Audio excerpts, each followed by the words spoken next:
Înainte de a începe o schimbare, înainte de a pune în practică o schimbare, înainte de a începe o dietă, un plan nutrițional, încearcă cel puțin o lună de zile să devii conștient de acel moment inconștient în care tu faci alegeri toxice sau nocive.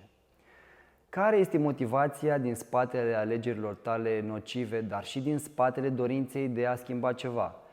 Ceea ce îți dorești să schimbi este sustenabil și pe termen lung sau este doar ceva de moment care îți va consuma energia, timpul și banii și te va întoarce la o situație mult mai rea? Spre exemplu, încearcă să observi ce te mișcă inconștient spre a mânca nesănătos, spre a face un exces alimentar inconștient. Încearcă să observi ce mănânci, cum mănânci, starea pe care o ai în timp ce mănânci și după ce ai mâncat. Încearcă să fii conștient de tot acest proces și să devii extrem de prezent când acestea se întâmplă.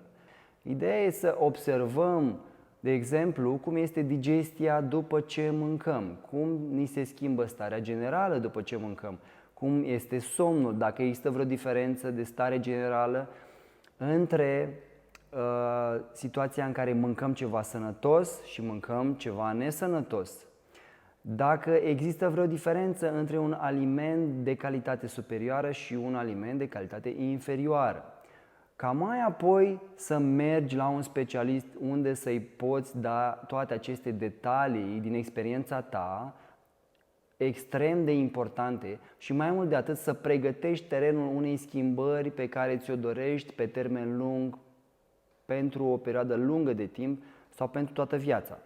Fiind prezent în alegerile tale inconștiente, nocive, este primul pas spre o schimbare sustenabilă și curată.